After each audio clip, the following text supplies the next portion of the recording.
Welcome শিক্ষার্থী বন্ধুরা, আশা করি সবাই ভালোই আছেন।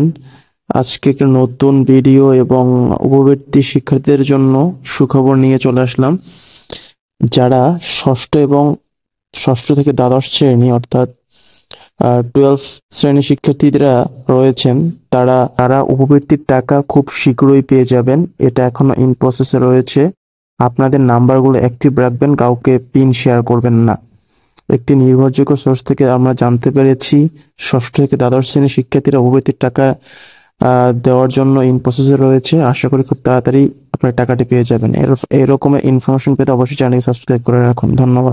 যারা নতুন উপবৃত্তির জন্য আবেদন করার জন্য নতুন তারিখ নির্ধারণ করা হয়েছিল শিক্ষা মন্ত্রণালয় থেকে 10/6/25 থেকে 13/6/25 পর্যন্ত। তো কারা কারা নতুন শিক্ষার্থী রয়েছে উপবৃত্তির জন্য আবেদন করেছো অবশ্যই জানাও। যারা করনি কিভাবে করবে এই বিষয়ে জানতে চাইলে অবশ্যই আমাদেরকে কমেন্ট বক্সে জানাও, আমরা এই বিষয়টির ভিডিও তৈরি করব।